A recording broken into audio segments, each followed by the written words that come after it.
이 교재가 이제 서전트 목사님이라는 분이 1986년도에 그 말씀을 전하기에 교리가 충분히 서 있지 않다고 생각하시고 본인이 이 교재를 작성을 하셨습니다.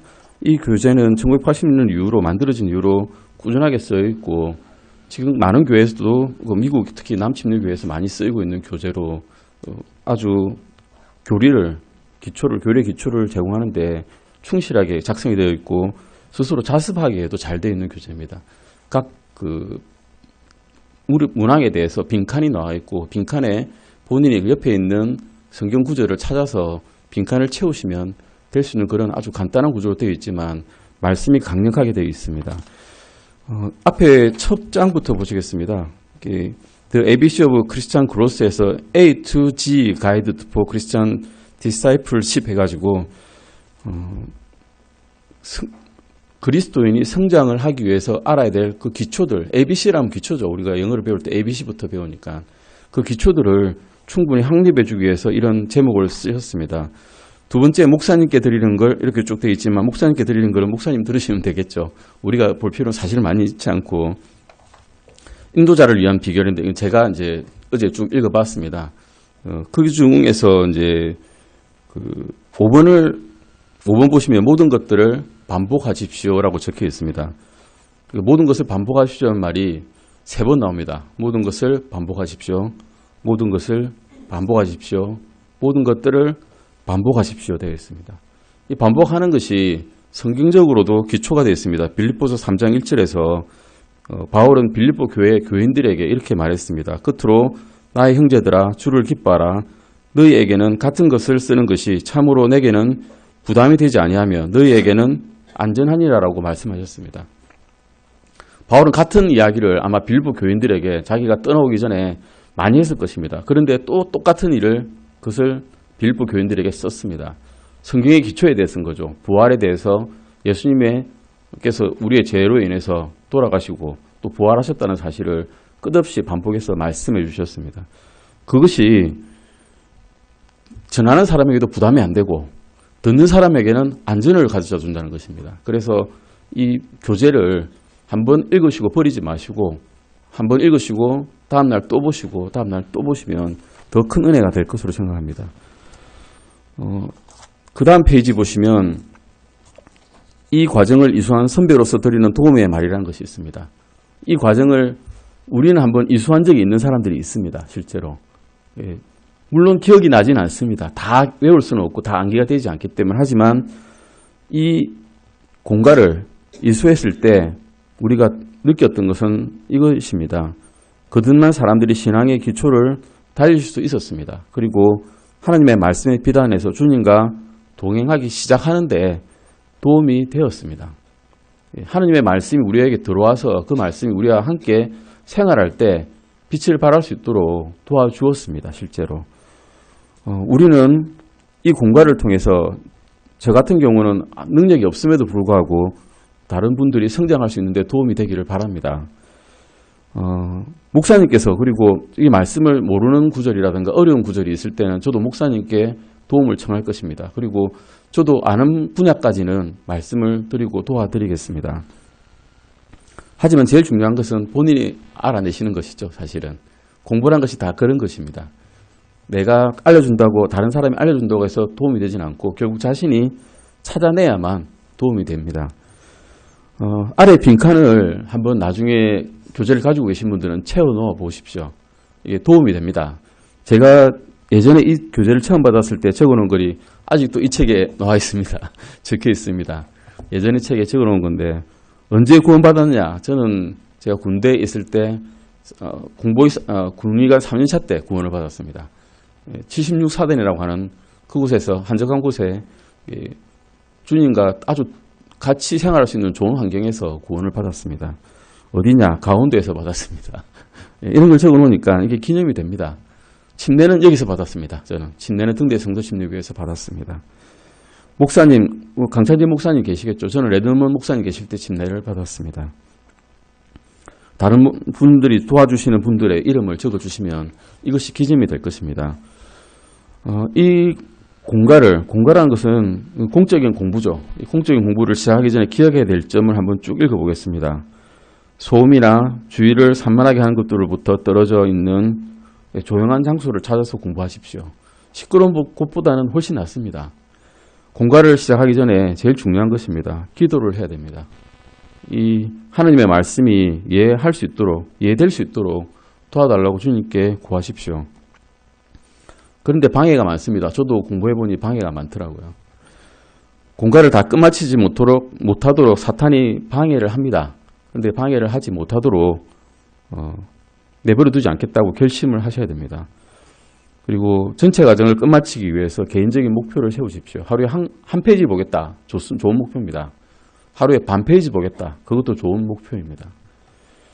꾸준히 하시는 게 제일 중요합니다. 이 교재를 공부하실 때 영적으로 성장하실 겁니다. 안 할 수가 없게 교재가 만들어놨습니다.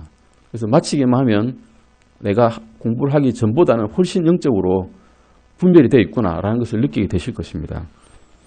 새롭게 배운 진리들은 삶 속에서 실천하십시오. 이게 제일 어렵습니다. 사실은. 머리로 쌓아두는 지식은 굉장히 쉽습니다. 저도 경험합니다. 머리로 쌓아두기는 너무 쉽구나. 근데 그것을 남에게 전달하기는 내 삶에서 이것을 더러운 것을 버리고 거룩한 것을 내 마음속에 받아들이기는 정말 어렵구나라는 것을 압니다. 하지만 주님께서는 우리에게 그런 능력을 주님을 믿을 때 주시겠다고 이미 약속을 해주셨습니다. 성령께서 모든 것을 하실 수 있다는 것을 약속을 하셨기 때문에 실천할 수 있는 능력도 있다는 것도 믿으십시오. 질문이 생기면 적어두셨다가 저한테 물어보셔도 되고 저보다 훨씬 잘하시는 목사님께 물어보시면 더욱 정확한 대답을 얻으실 수 있을 것입니다. 맨 마지막이 제일 중요합니다. 기억하십시오. 적어놨죠. 당신의 인도자가 아니라 목사님이 아니라 제가 아니라 다른 친구분이나 지인이 아니라 성경의 해답을 가지고 있습니다. 저는 질문하셔도 3일 뒤에 답 드리겠습니다. 또는 한참 생각해 본 뒤에 목사님께 여쭤보고 답 드리겠습니다. 할 수 있습니다. 잘 모르니까요. 저도. 하지만 성경 안을 찾아보시면 그 안에 해답이 다 있다는 것을 믿으십시오. 이 책의 순서입니다. 예비공과 1, 예비공과 2. 이번에 할 것은 예비공과 1입니다. 공부를 하기 전에 공부를 하기 위한 공부입니다.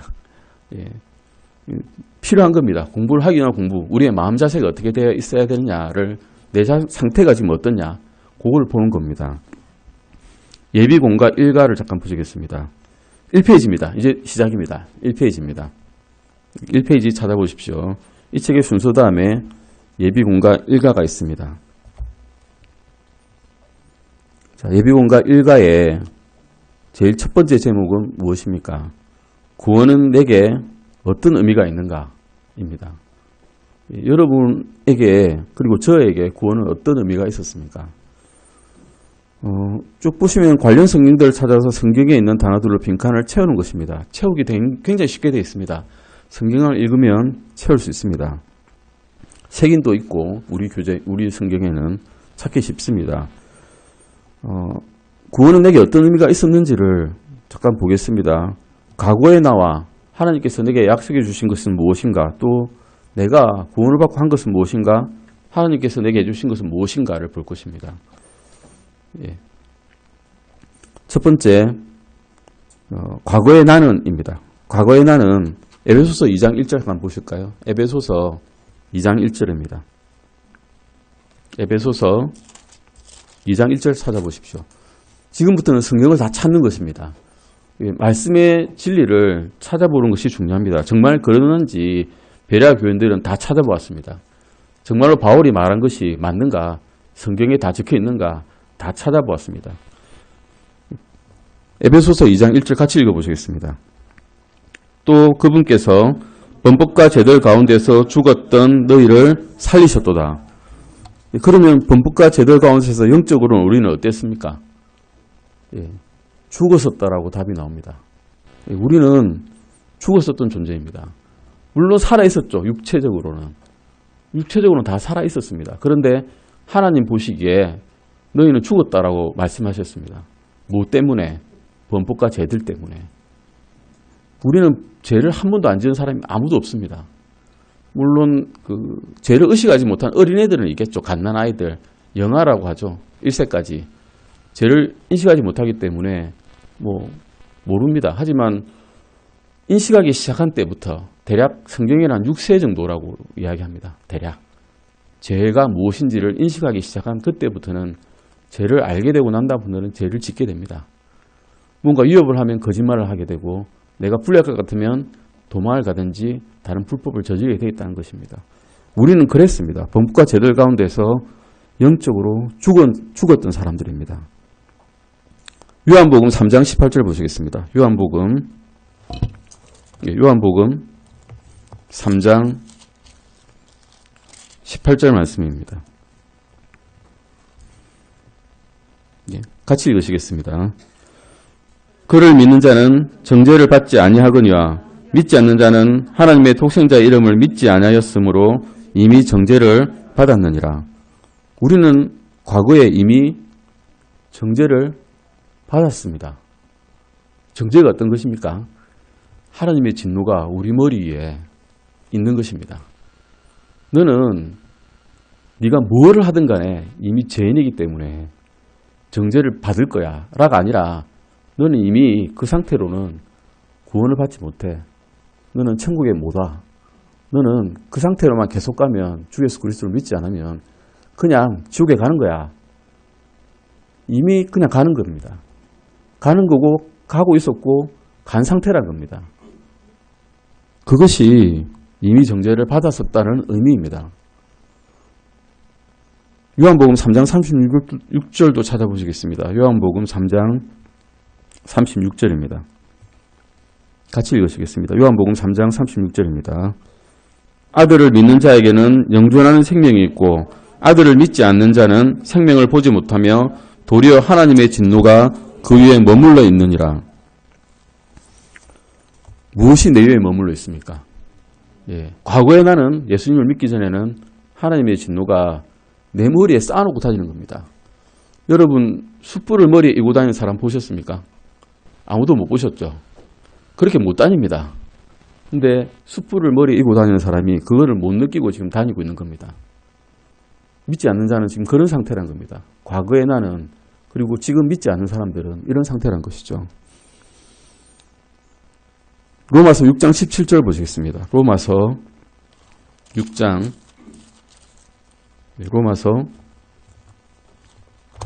17절 찾아보시겠습니다. 로마서 6장 17절입니다. 같이 읽으시겠습니다. 그러나 하나님께 감사하리로다. 너희가 죄의 종이었으나 너희에게 전달된 교리의 그 틀에 마음으로부터 순종하고. 우리는 누구의 종이었습니까? 죄의 종이었습니다. 그런데 예수님을 믿고 난다면 의의 종이 됩니다. 종이란 무엇입니까? 주인이 시키는 대로 하는 사람입니다. 죄의 종이면 제가 시킨 대로 합니다. 우리가 옛날에는 제가 시키는 대로, 내 눈이 가는 대로, 내 마음이 즐거워하는 대로, 사회가 시키는 대로, 내 마음에는 악밖에 없기 때문에 악이 시키는 대로 일을 하고 있었습니다. 그러나 주님께서 우리 마음에 오시고 난 다음에는 주님께서 말씀하시는 대로 하고자 하는 마음이 생겼습니다. 요한계시록 20장 15절도 보시겠습니다. 계시록 20장 15절입니다. 찾으시면 같이 읽겠습니다. 누구든지 생명책에 기록된 것으로 드러나지 않는 자는 불로소에 던져졌더라. 이것이 최종 심판입니다. 우리 하나님의 세대주의적인 관점에서 보실 때 지금은 우리는 은혜의 세대에 살고 있습니다. 누구든지 주님께서 불러주시기 때문에 누구든지 받아주시는 때에 살고 있습니다. 그런데 그 받아주시는 때에 주님을 부르지 않고 주님을 받아들이지 않으면 마지막 결과는 이겁니다. 죄 때문에 사망에 이르게 되고 사망에 이르고 난 다음에 결국에는 맨 마지막 종착지는 불로소에 가게 된다는 것입니다. 누가복음 19장 10절입니다. 누가복음 답은 아시겠죠? 어디를 향해 가는지. 불로소를 향해 가는 겁니다. 믿지 않으면 그냥 전진을 계속하는데 어디를 향해 전진하는가 하면 불로소를 향해 전진하고 있는 것입니다.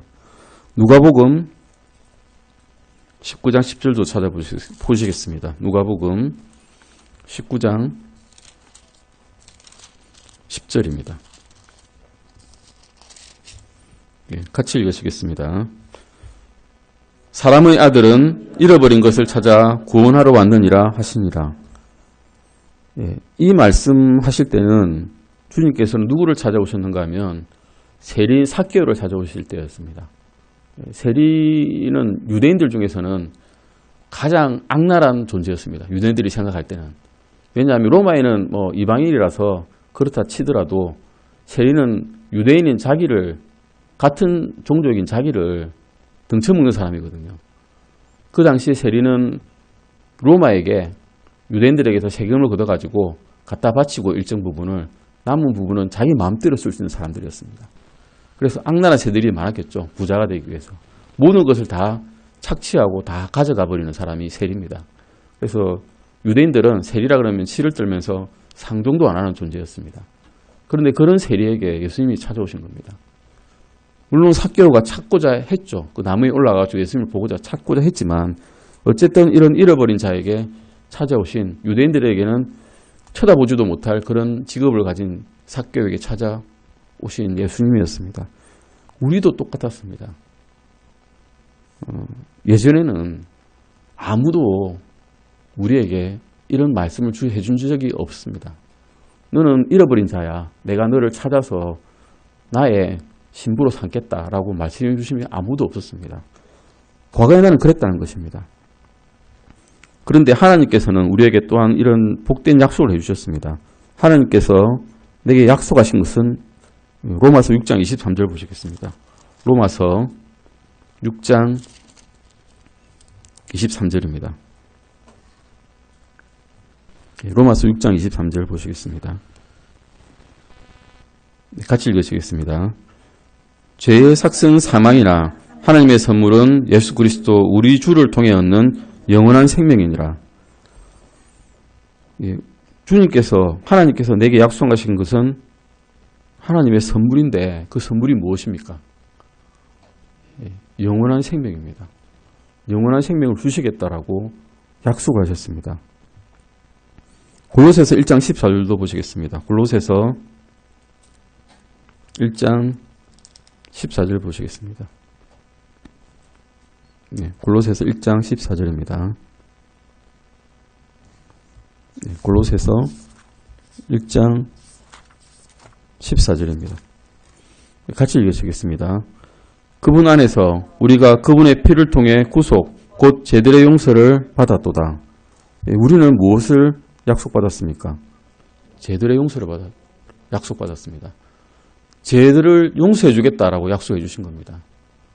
물론 주 예수 그리스도를 믿음으로 죄들의 용서를 받을 수 있습니다. 그냥 내가 의로서, 내가 착한 일을 많이 하면, 또는 내가 부유한 제사를 많이 받아서, 또는 내가 아니면 건강을 많이 좋게 만들어서 받는 건 아닙니다. 단지 주 예수 그리스도를 믿음으로 죄들의 용서를 받을 수 있다라고 말씀해 주셨습니다. 디도서 2장 11절도 보시겠습니다. 속도가 너무 빠르니까 찾기 힘드십니까? 천천히 찾을까요? 예. 천천히 찾을게요. 너무 빠른 것 같네요. 디도서 2장 11절입니다. 디도서 2장 11절입니다. 같이 읽어보시겠습니다. 구원을 가져다 주시는 하나님의 은혜가 모든 사람에게 나타나. 우리에게는 무엇을, 하나님 은혜가 모든 사람에게 나타나 무엇을 가져다 주셨습니까? 구원을 가져다 주셨습니다. 제가 한 게 아니죠. 목사님이 해주신 것도 아니고 하나님의 은혜가 나타나서 구원을 가져다 주셨습니다. 에베소서 3장 17절도 보시겠습니다. 에베소서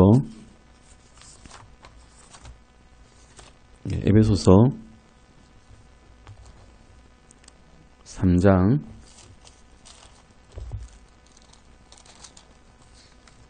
17절도 보시겠습니다. 에베소서 3장 17절입니다. 같이 읽으시겠습니다.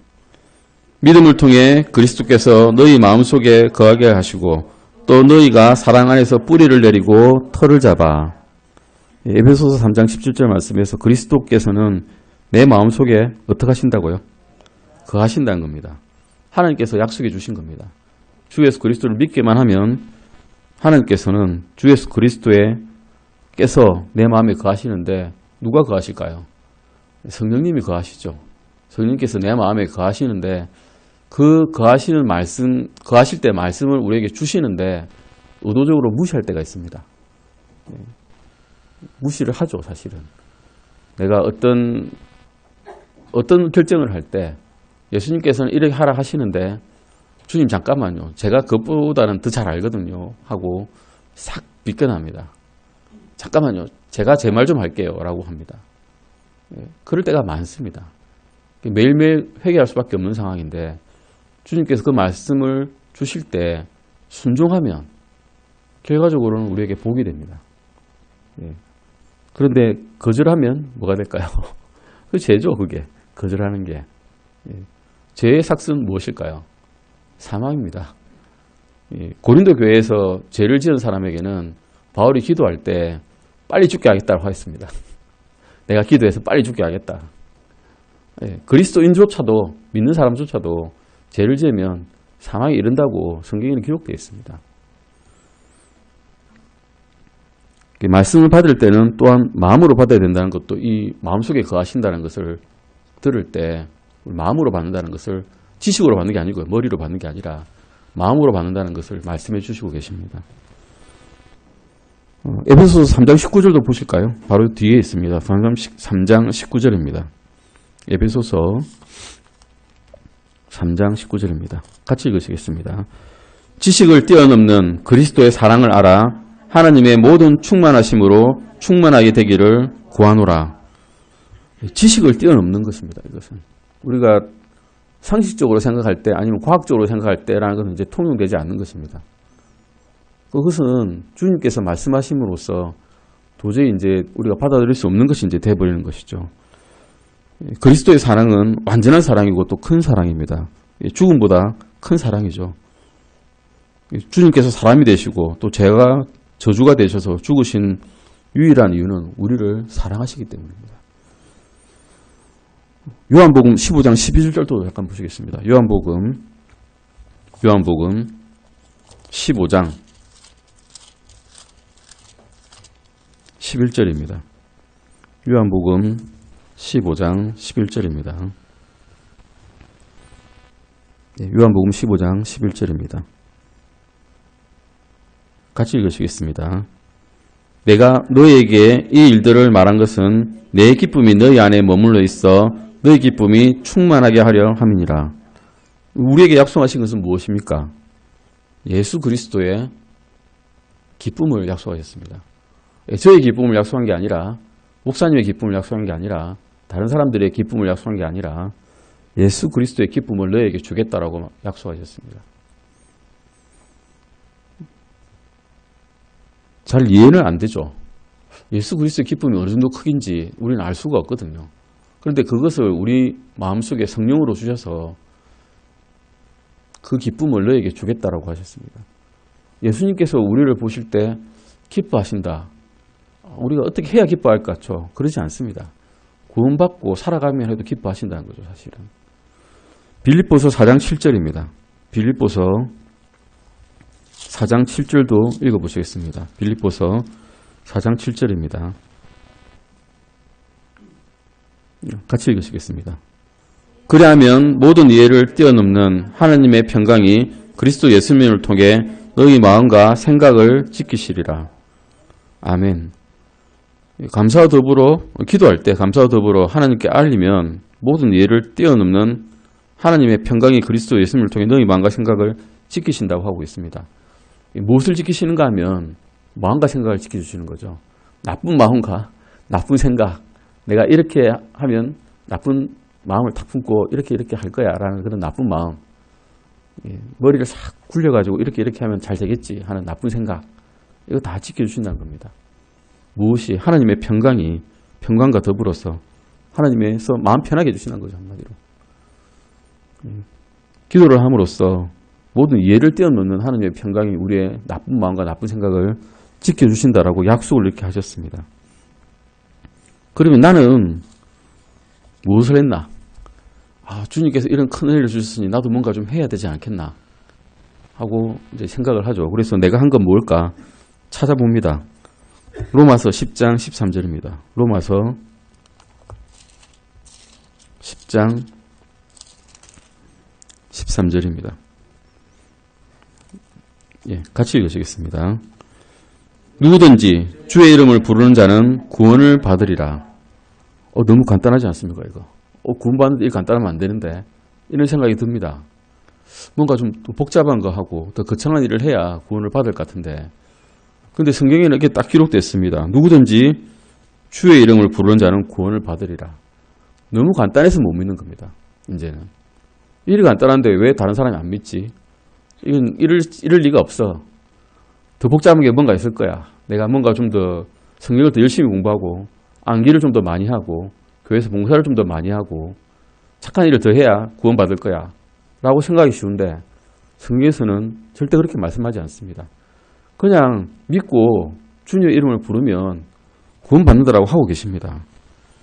지능이 높아야 구원받는 거 아니죠. 이러니까 주의 이름을 부르면 그냥 구원받는데 누구나 다 이해할 수 있고 누구나 이해를 하고 있는데 머리로는 이해하고 있는데 믿고 싶지 않을 것 뿐입니다. 구원받지 않은 사람은. 로마서 10장 9절도 보시겠습니다. 로마서 10장 9절입니다. 바로 뒤에 있죠. 같이 읽으시겠습니다. 내가 만일 내 입으로 주 예수님을 시인하고 하나님께서 그분을 죽은 자들로부터 살리신 것을 내 마음속으로 믿으면 구원을 받으리니. 더 간단해 보이죠? 정말 간단한 겁니다. 구원은. 주님께서 우리의 죄를 위해서 죽으시고 땅에 묻히시고 사흘 만에 부활하신 것을 믿으면 구원받는다는 겁니다. 그냥. 그래서 로마서 10장 13절에서 내가 한 것은 주님의 이름을 불렀고요. 로마서 10장 9절 말씀에서 내 마음속으로 믿으면 구원을 받으리니까 내 마음으로 그냥 믿은 겁니다. 이게 실제적인 행위는 하나도 없죠. 그냥 불렀고 그냥 믿은 겁니다. 이것이 내가 한 것입니다. 요한복음 1장 12절 말씀도 보시겠습니다. 요한복음 1장 12절 말씀입니다. 요한복음 1장 12절 말씀입니다. 요한복음 1장 12절 같이 읽으시겠습니다. 그분을 받아들인 자들 곧 그분의 이름을 믿는 자들에게는 다 하나님의 아들이 되는 권능을 그분께서 주셨으니. 그분을 받아들이면 받아들인 게 뭡니까? 그분의 이름을 믿는 거 똑같다라고 말씀해 주고 계십니다. 그분의 이름을 믿으면 그분을 받아들인 거다. 복잡하게 생각할 필요가 없는 겁니다. 성경에서 분명히 그렇게 말씀해 주셨으니까 내가 주님을 받아들인 건 맞나? 이렇게 고민할 필요가 없는 겁니다. 그분의 이름을 믿고 있나? 믿고 있다. 그러면 받아들인 겁니다. 그냥. 그러면 하나님의 아들이 되게 해주시겠다라고 약속을 해주신 겁니다. 사도행전 17장 30절도 보시겠습니다. 사도행전 17장 30절도 보시겠습니다. 같이 읽으시겠습니다. 찾으셨습니까? 사도행전 17장 30절 말씀입니다. 같이 읽으시겠습니다.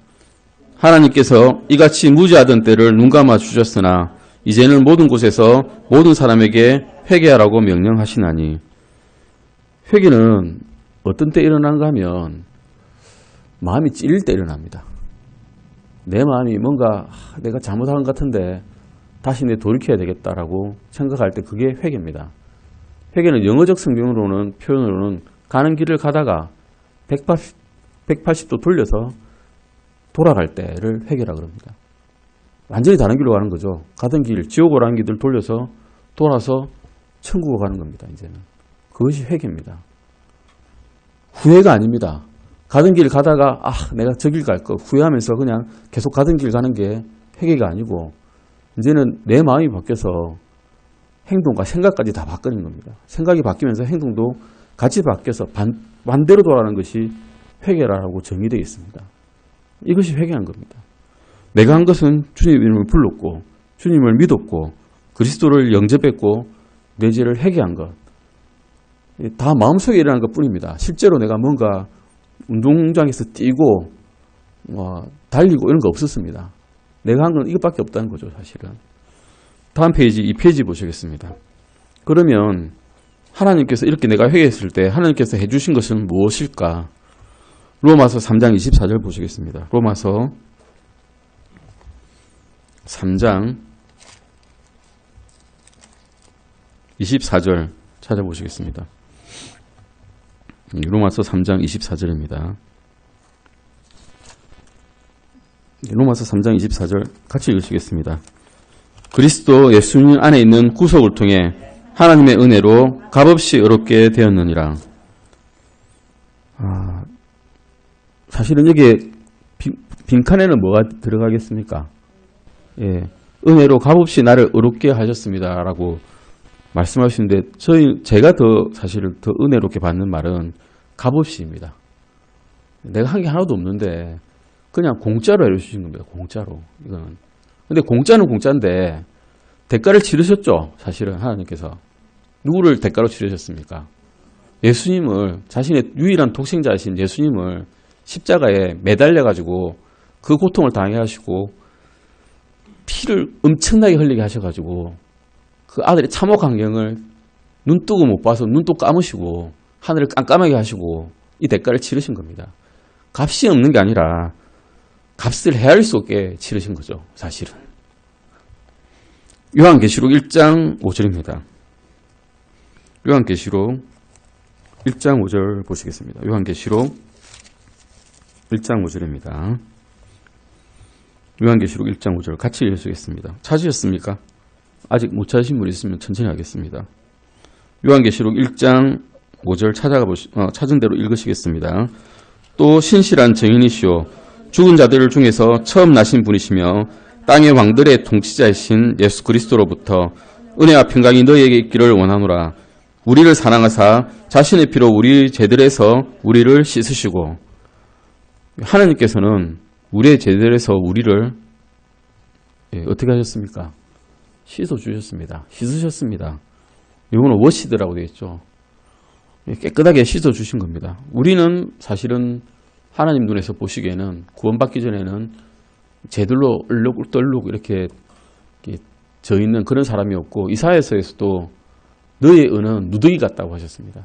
옷을 깨끗하게 입었는데 자랑하면서 딱 무대장에 나갔는데 하나님 보시기에 누더기 입고 나타난 겁니다. 자신의 의로서. 그런 사람들을 예수님의 피로써 완전히 다 덮어주셔서 하나님 눈에 보기에는 그 누더기가 안 보이고 예수님의 의만 보이는 겁니다. 우리의 죄들에서 우리를 이렇게 씻으셨습니다. 요한계시록 21장 27절도 보시겠습니다. 요한계시록 21장 27절도 보시겠습니다. 하늘나라는 어떤 곳이냐를 말씀해 주고 있습니다. 하늘나라는 어떤 곳이냐, 어떤 사람이 들어갈 수 있냐, 자격 조건입니다. 요한계시록 21장 27절 찾으셨으면 같이 읽으시겠습니다. 더럽게 하는 것은 어떤 것이든지 결코 그곳으로 들어가지 못하며 또 무엇이든지 가증한 것을 이루게 하거나 거짓말을 지어내는 것도 들어가지 못하되 오직 어린 양의 생명책에 기록된 자들만 들어가리라. 더럽게 하는 것은 어떤 것이든지 결코 그곳에 들어가지 못한다 합니다. 하늘나라는 그렇습니다. 제가 갖고 있는 볼펜 끝에 보두상구균이 얼마나 자리 잡고 있는 줄 아십니까? 한 10만 개 이상 자리 잡고 있습니다. 이 끝에. 바늘 끝에도 그보다 못지않게 자리 잡고 있습니다. 이런 것들 하나도 못 떠나갑니다. 우리는 우리 몸의 피부에 그냥 물리적으로 생각해도 엄청나게 더러운 사람들입니다. 알고 보면. 아무리 씻어도 안 되고 그보다 더 더러운 건 우리의 마음입니다. 그런 것들을 주님께서 다 씻어주셔서 또 덮어주셔서 하늘나라로 들어갈 수 있게 해주신 것입니다. 로마서 8장 14절 15절도 보시겠습니다. 로마서 8장 14절 15절입니다. 로마서 8장 14절 15절입니다. 같이 읽으시겠습니다. 조금 천천히 찾겠습니다. 같이 다 찾으셨습니까? 예, 로마서 8장 14절 15절 읽겠습니다. 하나님의 영에 의해 인도받는 자들은 다 하나님의 아들들이니 너희는 다시 두려움에 이르는 속박의 영을 받지 아니하고 양자 삼으시는 영을 받았느니라. 그분을 힘입어 우리가 아바 아버지하고 부르짖느니라. 우리는 누구로 입양되었습니까? 하나님의 아들로 입양시켜 주셨습니다. 예수님하고 동격이죠. 그리 되면 사실은. 예수님도 하나님의 올리비 같은 손, 유일한 독생자시고, 그런데 하나님의 아들로 입양해 주셨으니까 이게 사실 양자란 말은 법적인 용어입니다. 로마 시대에 노예 자녀에게서 태어난 자기 자녀도 있거든요. 잘 사는 사람들은. 그 애들한테 양자라는 법적인 지위를 줍니다. 그러면 그 양자가 되는 자들은 아버지의 유산을 상속받을 수 있습니다.